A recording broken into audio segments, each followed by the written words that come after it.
Retail discounts will drive spending decisions in 2025 as 1 in 4 Singaporeans focus more on saving and investing money than before. To discuss this, we have Craig Uliston from NielsenIQ. Craig, what changes in discount perceptions are shaping spending decisions in Singapore today? Yes, what we're seeing is there's been a change in the concept of discount due to changes in socio-economic disruption. If we look at consumer sentiments, what we're seeing is a polarization in Singapore. And what I mean by that is that we're starting to see around 24% of consumers in Singapore are thriving or seeing their financial situation relatively unchanged. And at the other end of the scale, what we are seeing is that 34% are stating that either they are struggling or rebounding from a struggling situation. And this is also needs to be viewed in the concept of a middle ground of 42% who are stating they are very cautious in their consumer behavior. And what it is leading to is different financial situations leading to people wanting different concepts of discount, whether it be for those who are struggling, potentially looking at more economical brands or potentially looking at private label, or even those who are more affluent and thriving, they're still looking for value, but it's more about value for money in terms of why should I be up trading? And with that, it's worth noting that from our recent consumer outlook survey at NielsenIQ, that 59% are stating they're willing to try an innovation which is actively looking at helping them reduce their spend. That could be things such as refill packs, which may bring more economical value. But also at the same time, what we are seeing is that 68% are saying, I'm willing to trade up for something which can help me save money later on down the line. So even though they may be paying a bit more, it could be something which could be more energy efficient or potentially looking at getting them more bang for their buck, which leads them to look for discount while still paying more.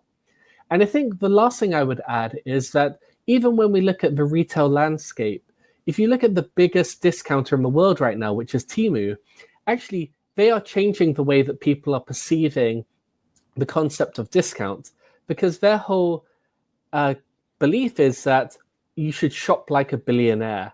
And with that, you can see that they're really trying to empower the consumer to not feel bad about having to spend less, but actually embrace it. And with that, try to actually drive even more consumption.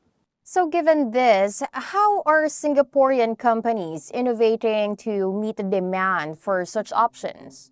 Yes, it's a very dynamic situation. And with innovation, what you really need to focus on is either trying to identify a new need or try to solve a problem. And health is definitely a big opportunity. And what we are finding is that it's really important to listen to the consumer. There are fast changing in consumer sentiments at the moment in Singapore, and it's really important to meet their unmet needs. And what I mean by an unmet need is something which is very important to the consumer, but is currently not being addressed by the current products in the market.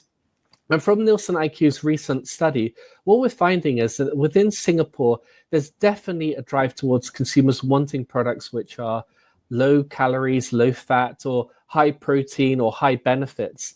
But there are also these emerging trends, such as people looking for products which help their gut health, as they start to learn more about the importance of their gut in terms of things like their cognitive challenges, and also things like improving mood. At the same time, what we're seeing is that there's a rise in health wearables. So that could be things like Apple Watches or Fitbits, where consumers are really embracing technology and really trying to find out more about what their health issues are. So what we are going to find is that you're going to start to get more and more consumers in Singapore and in the region who are becoming a lot more savvy with regard to health, because they're going to be more informed in terms of what are their unmet needs, in terms of what they need now or what problems they may have. So again, this will give a lot of opportunity, but a lot of challenges in terms of trying to innovate in terms of the right ways.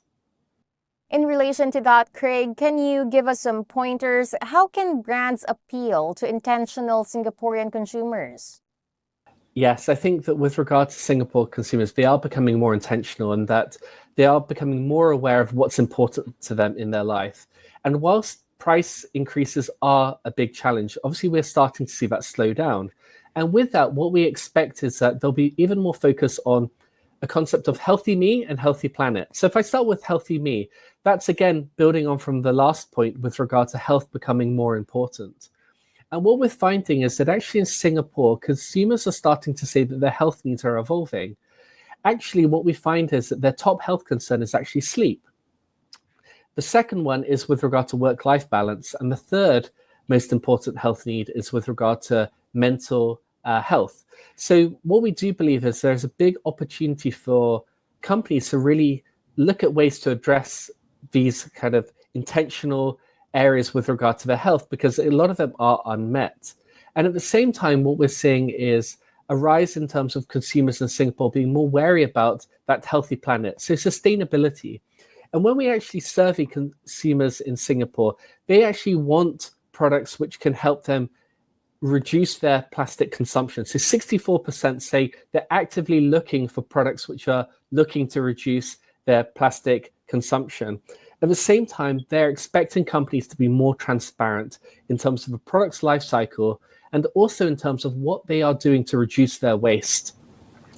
And what is quite interesting is that when we survey consumers and we ask them who actually is the most important to drive sustainability in Singapore, whilst the government is very important, it's quite interesting to see that consumers are actually saying that 59% of them believe that brands, so manufacturers, should be the one who are driving the sustainable changes, whereas only 51% believe that consumers should lead it. So it's definitely a drive towards an expectation that they believe that there should be more brands driving that. And with that, with regard to sustainability, we do think that doing that whilst also bring affordability and authenticity will become important. Thank you so much for sharing your insights and for joining us today, Craig. Looking forward to having you back on the program. Thank you very much for watching. Once again, that was Craig Huliston, Regional Executive Director of Asia Regional Analytics and Insights at NielsenIQ. For more news, visit sbr.com.sg.